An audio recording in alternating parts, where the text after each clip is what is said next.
Over caution. Some people never will have much. They're too cautious. Now, you can also be too reckless, but you can also be too cautious.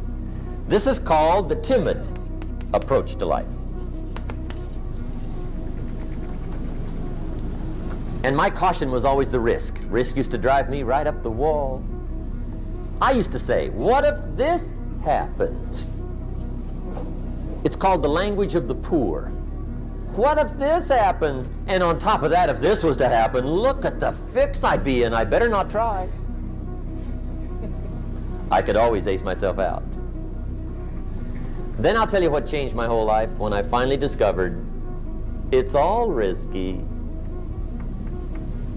The minute you were born, it got risky. If you think trying is risky, wait till they hand you the bill for not trying. If you think investing is risky, wait till you get the tab for not investing. See, it's all risky. Getting married is risky. Having children is risky. Going into business is risky. Investing your money is risky. It's all risky. I'll tell you how risky life is. You're not going to get out alive. That's risky. The Englishman says, well, if that's the way it's going to work out, let's give it a go. Right, that's what it's for. Give it a go. Somebody says, yeah, but I'm looking for safety and security. Fine, then huddle in a corner. We'll cover you with a sheet, bring you 3 meals a day. And we'll protect you, feed you, look after you, care for you. We won't let anything happen to you, and you'll probably live to be 100. The guy said, well, yeah, I'd live to be 100. But what a way to live. Right. What a way to live, safe and secure. Don't ask for security. Ask for adventure. Better to live 30 years full of adventure than 100 years safe in the corner. Here's the next attitude disease. We're almost through with this motley list. In fact, we're almost through. Hang on. The next one is pessimism. Pessimism, the deadly disease of always looking on the bad side, the problem side, the difficult side, checking all the reasons why it can't be done. The poor pessimist leads an ugly life. He doesn't try to figure out what's right. He tries to figure out what's wrong. He doesn't look for virtue. He looks for faults. And when he finds them, he's delighted. How ugly. This is the poor guy who looks through the window, doesn't see the sunset. He sees the specks on the window.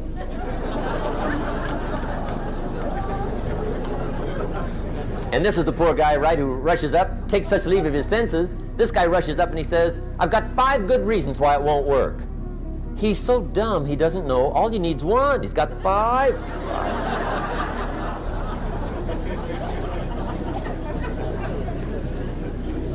To the pessimist, the glass is always half empty. To the optimist, the glass is half full. Why would the same measure affect people 2 different ways? Answer, it all depends on how you look at it.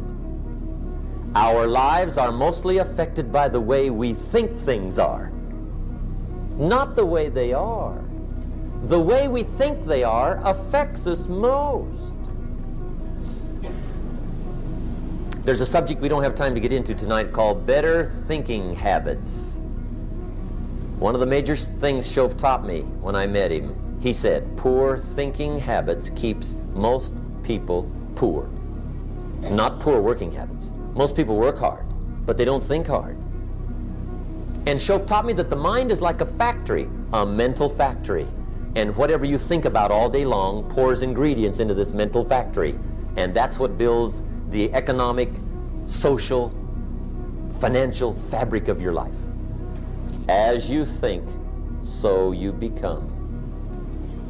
How awesome. When he talked about poor thinking habits, he had me. I used to start the day reading the morning newspaper. I mean, you can believe that or not. I'd get a cup of coffee and read the paper. I'd load up on wars and riots and murders and stabbings and killings and bank robberies and muggings and car wrecks and tragedies. I'd even read the back pages. I seem to like that stuff for some weird reason. I'd load up on all that, and then I'd start the day. You can imagine the kind of days I used to have. You walk around on your financial knees. They call you economic peewee. The guy says, I want to be a great leader. Wonderful. The first thing we do is follow him to his house. When we get there, we walk in and check his library. Number one.